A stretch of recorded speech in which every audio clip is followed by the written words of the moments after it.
Welcome back to New Day. We are in Baltimore where there is a state of emergency after a night of violence and chaos. Was Baltimore caught off guard? The obvious answer seems to be yes. Can they quell the violence better going forward? The answer seems to be we hope so. I want to bring in retired Sergeant Cheryl Dorsey. She spent 20 years as a member of the LAPD, as well as Mr. Neil Franklin, former Maryland State Police officer. He spent 23 years with the Maryland State Police before being recruited by the Baltimore Police Department to reorganize its education and training division. Now, let's start with you, Neil, and thanks to both you and Cheryl for being with us on New Day this morning.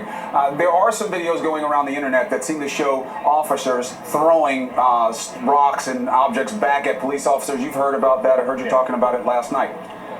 Those incidents aside, or taken into consideration, there was a lot of restraint last night. The police seem to be doing their job. The question is, were they told to be doing it soon enough, and were they planned for well enough? Your take. And let me begin with that. The police are doing their job. They're doing a very good job at it. It's very stressful. I've talked to some of them last night. They're very tired and they're exhausted right now. So I applaud them for their restraint, and I know they will continue with that. Now, were we prepared? Did we have enough people, as we say, boots on the ground when it started at Mondawmin Mall yesterday? No, we didn't. Now, the planning for that, I mean, we're talking about a fluid situation, so the planning for that has to do with the intelligence that you receive. And you try to factor in, you try to figure out how many people are going to be involved, how many school kids are we talking about. So it depends on how good your intelligence is. And then, where do you stage? Okay? Where's a location you can stage where it's not going to cause problems from people seeing you staging there? And then how quickly can you deploy from that staging area to where the men and women are needed to. The mayor's created some confusion. At first, there was a statement that she said she wanted to give protesters their space. She says, no, I'm taken out of context. That was just a byproduct of what was going on today. We weren't really giving any artificial space. It looked like space was given. It looked like the officers were not shadowing the activity that was there. It looked like the officers were not in the right riot gear right away, and that they weren't set up to create the perimeter when they needed to, and that they may have even been standing back during some of the early violence. You saw the same things I did. Do you agree or disagree? Yes and no.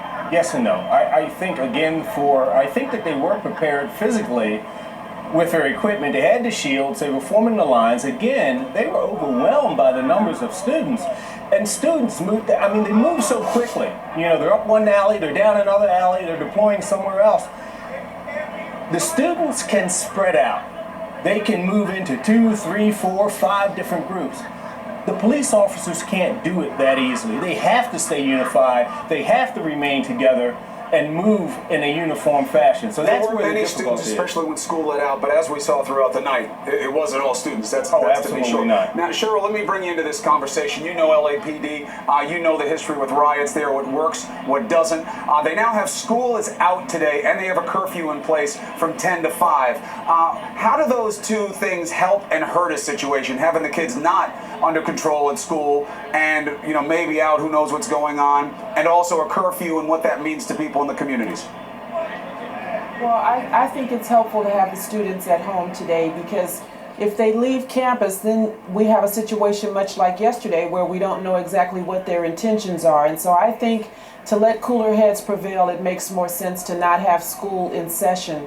In terms of the activities that we're seeing, it seems to me like maybe they weren't very prepared. I don't know why they would not have anticipated this kind of emotion on the day of the burial of Mr. Gray. And so I hope going forward that the curfew will play a part in quelling some of the damage that's been done. And also, the concern with the kids staying home is, well, who's home with them? People have to work. Most families down here, you got everybody who's home taking care of them when they get home from school. They're working during the day. Let me ask you something, though. The distraction from the main concern of this community, which is what happened to Freddie Gray. With your experience out in L.A., when you have a riot that is surrounding anger at the police, what needs to be done in terms of focusing on that question, on that investigation, and getting past the violence? Well, I understand that people are interested in what's going on in the streets, but for me, I'm singularly focused on why Freddie Gray was stopped in the first place. I'm singularly focused on the release of the statement of charges that came out yesterday in the Baltimore Sun with regard to a knife.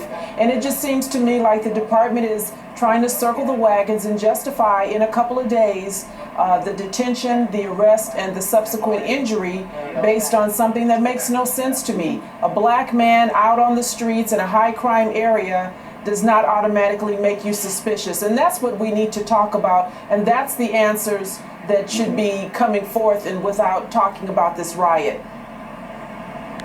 And it probably will be the best thing that the leadership here can provide to the communities, and that would be answers, Neil, right? Justice, fairness under law. Whatever it turns out to be, it does, as long as it's done the right way and it's transparent. Will that do the most to make this community what you want it to be going forward? It's a very important piece of getting back to norm in the city, is coming forward with the information, letting the people know what happened. Again, he was buried yesterday. I hear this time and time again, no report on the autopsy. But the commissioner has committed to this Friday coming forth with that information. I hope he sticks to it, and I hope it does make a difference, and then we can move on to the next phase of healing.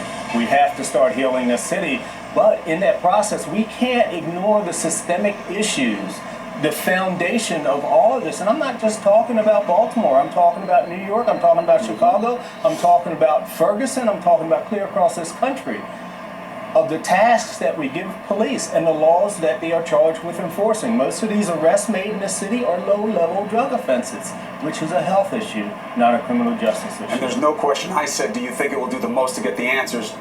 Unfortunately, the answer is no. You do have underlying issues. They have to be addressed. We've seen them other places. To be addressed. And unfortunately, the violence and the riots distracts from the righteousness of that pursuit. But Neil, thank you very much for helping us understand the situation. We'll lean on you going forward. Right. And Cheryl, as always, appreciate your perspective. Allison? Okay, Chris, we'll be back with you.